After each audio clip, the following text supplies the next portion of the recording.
नमस्कार प्यारे साथियों। आज हम आपके लिए Bihar ITI, Bihar polytechnic, Bihar paramedical के कुछ प्रीवियस ईयर क्वेश्चन लेके आए हैं जो आने वाले एग्ज़ाम के लिए बहुत ही महत्वपूर्ण होगा। चलिए हम लोग क्वेश्चन को देखते हैं कि पिछले वर्ष कैसा कैसा क्वेश्चन पूछे गए थे। तो आइए हम लोग क्वेश्चन को स्टार्ट करते हैं। ये आपका पहला क्वेश्चन है, मनसबदारी प्रथा किस शासक के द्वारा लागू की गई थी? तो ये मनसबदारी प्रथा जो होता है ना, यह एक मुगल का प्रचलित प्रशासनिक प्रणाली था। ठीक है, मनसबदारी जो है यह एक अरबी भाषा का शब्द है। ठीक है, इसका मतलब जो होता है, मनसबदारी का जो मतलब होता है, इसका मतलब होता है पद या रैंक।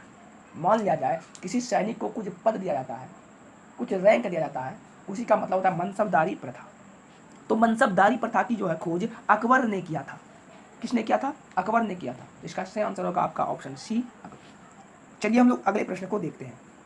अगला प्रश्न है, प्रसिद्ध कृति आनंद मठ के रचयिता कौन है? ठीक है, ये आनंद मठ जो है यह एक उपन्यास है। क्या है सर? यह एक उपन्यास है। इसके रचयिता जो था वो बंकिम चंद्र चटर्जी था। कौन था? बंकिम चंद्र चटर्जी था। ठीक है, ये आनंद मठ उपन्यास का जो प्रकाशन हुआ था यह 1882 ईस्वी में हुआ था। कब हुआ था? 1882 ईस्वी में हुआ था। और इससे और एक इम्पोर्टेंट क्वेश्चन बनता है कि भारत का राष्ट्रीय गीत वंदे मातरम जो है, भारत का राष्ट्रीय गीत वंदे मातरम जो है यह आनंद मठ से ही लिया गया है। ठीक है, चलिए हम लोग अगले प्रश्न को देखते हैं। अगला प्रश्न है आपका, लोकसभा स्थगित करने का अधिकार किसके पास होता है? मतलब लोकसभा को समाप्त करने का अधिकार किसके पास होता है? इसका सही आंसर होगा ऑप्शन डी, राष्ट्रपति के पास। राष्ट्रपति जो होता है ना, यह अनुच्छेद 85 के तहत लोकसभा को भंग कर सकता है, समाप्त कर सकता है, स्थगित कर सकता है।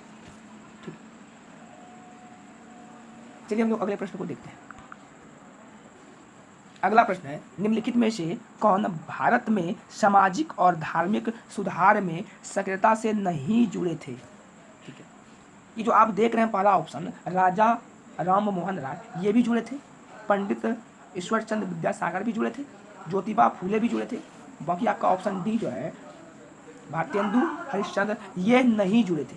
ठीक है, इसका आंसर क्या होगा? Option D. चलिए हम लोग अगले प्रश्न को देखते हैं। अगला प्रश्न है, भारत के उपराष्ट्रपति का कार्यकाल कितने दिनों का होता है? तो उपराष्ट्रपति का जो कार्यकाल होता है ना, यह 5 वर्षों का होता है। कितने वर्षों का होता है? 5 वर्षों का होता है।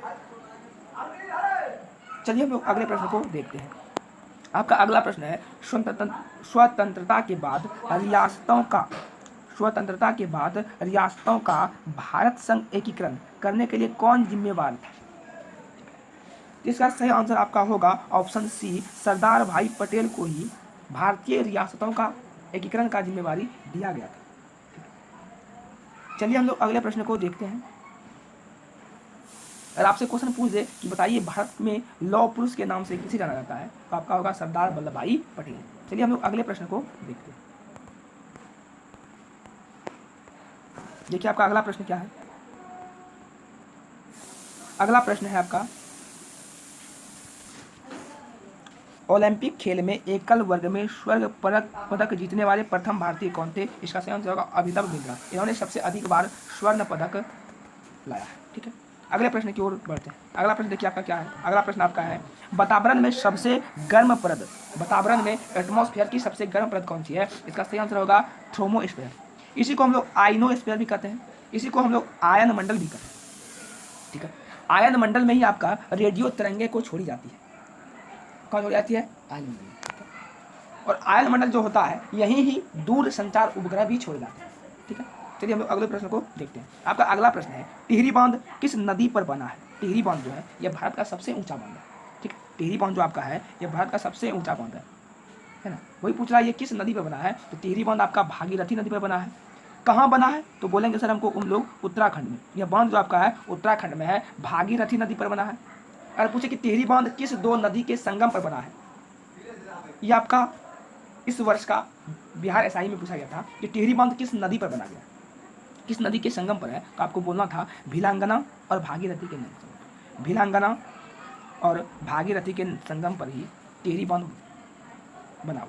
चलिए हम लोग अगले प्रश्न को देखते हैं। आपका अगला प्रश्न है, राज्यपाल के विवेकाधिकार कहाँ सीमित है? इसका सही आंसर होगा, इसका जो राज्यपाल का विवेकाधिकार इसका जो है मुख्यमंत्री के पास ही सीमित है, मुख्यमंत्री की नियुक्ति है। ठीक है, हम लोग अगले प्रश्न को देखते हैं। अगला प्रश्न आपका है, देश का प्रथम विधि अधिकारी कौन है? देश का प्रथम विधि अधिकारी जो होता है यह आपका महान्यायवादी अटॉर्नी जनरल होता है। ठीक है, महान्यायवादी का वर्णन अनुच्छेद 76 में है। ठीक, तो हम लोग अगले प्रश्न को देखते हैं। अगला प्रश्न आपका क्या कह रहा है, भारत के किस राज्य में सबसे लंबी तट रेखा है? तट रेखा जो होता है यह समुद्र के किनारे बना होता है, तो भारत में सबसे लंबी तट रेखा जो है यह गुजरात के पास है। दूसरे स्थान पर आपका आंध्र प्रदेश आता है और सबसे छोटा होता है गोवा। तो इसका सही आंसर होगा गुजरात। अगर गुजरात ऑप्शन में नहीं रहता तो हम लोग मारते किसको? आंध्र प्रदेश। और सबसे छोटा पूछ दिया जाए तो हो जाएगा क्या? गोवा। ठीक है, अगला प्रश्न 85 नंबर देखते हैं। अगला प्रश्न आपका है, कर्नाटक स्थित जोग जलप्रपात, इसी को जोग या गोरसप्पा जलप्रपात भी कहते हैं, किस नदी पर है? तो ये कर्नाटक से एक नदी निकलती है जिसका नाम है शरावती नदी, है ना। ये शरावती नदी पर ही आपका जोग या गोरसप्पा जलप्रपात स्थित है। चलिए हम लोग अगले प्रश्न को देखते हैं।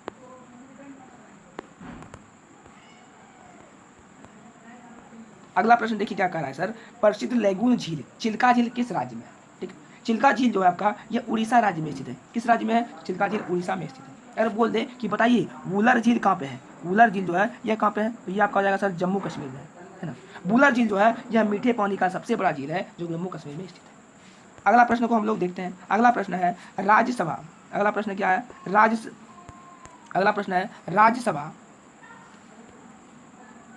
राज्यसभा का अध्यक्ष कौन होता है? राज्यसभा का अध्यक्ष कौन होता है? इसका सही आंसर होगा आपका, राज्यसभा का अध्यक्ष कौन होता है? इसका सही आंसर आपका हो जाएगा उपराष्ट्रपति। कौन होता है? उपराष्ट्रपति होता है।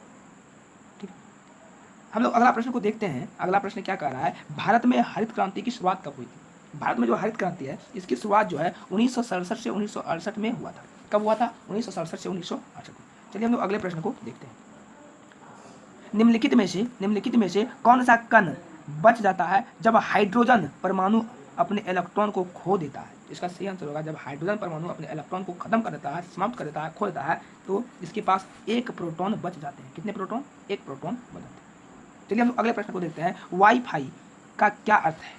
इसका अर्थ होता है वायरलेस फिडिलिटी, वायरलेस फिडिलिटी होता है। चलिए हम लोग अगले प्रश्न की ओर बढ़ते हैं। देखिए अगला प्रश्न आपका क्या है? अगला प्रश्न आपका देखिए सर क्या है, क्वेश्चन पूछा गया है अफीम युद्ध किसके बीच लड़ा गया? अफीम युद्ध जो है यह ब्रिटेन और चीन के बीच लड़ा गया था। ठीक, अगला प्रश्न है गौतम बुद्ध का महापरिनिर्वाण किस स्थान पर हुआ? महापरिनिर्वाण का मतलब होता है मोक्ष की प्राप्ति या मृत्यु हो जाना। तो गौतम बुद्ध का जो मृत्यु हुआ था यह यूपी के एक जगह, यूपी में कुशीनगर, वहाँ पे हुआ था। गौतम बुद्ध का अगर पूछते कि बचपन का क्या नाम था, तो गौतम बुद्ध का बचपन का नाम जो था यह सिद्धार्थ था। क्या था?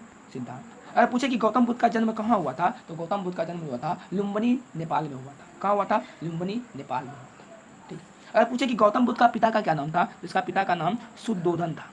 शुद्धोधन था। क्या था? शुद्धोधन। चलिए हम अगले प्रश्न को देखते हैं। अगला प्रश्न आपका है वास्को डी गामा कहाँ से रहने वाला था? वास्को डी गामा कहाँ का रहने वाला था? तो ये वास्को डी गामा जो था यह पुर्तगाल का रहने वाला था। इन्होंने ही भारत के समुद्री मार्ग का सबसे पहले खोज किया था। किसने? Vasco D gamma. यह कहाँ से आए थे? तो ये पुर्तगाल से आया था। ये भारत की ओर आया था मसाला की खोज के लिए। ठीक है, चलिए हम अगले प्रश्न को देखते हैं। दूर संचार या संचार उपग्रह किस वायुमंडलीय स्तर में स्थित होते हैं? इसका सही आंसर आपका होगा आयन मंडल। आयन मंडल में ही दूर संचार उपग्रह छोड़े जाते हैं, या संचार उपग्रह, रेडियो तरंग भी इसी में छोड़े जाते हैं। अगला प्रश्न आपका है किस देश को उगते सूर्य की भूमि कहते हैं? तो इसका सही आंसर होगा ऑप्शन बी, जापान को उगते सूर्य का देश कहते हैं। ठीक, तो आज के लिए इतना ही। आगे हम और आपके लिए वीडियो लेके आएंगे। धन्यवाद। अगर ये वीडियो आपको अच्छा लगा तो इस वीडियो को सब्सक्राइब करें तथा शेयर भी करें। धन्यवाद।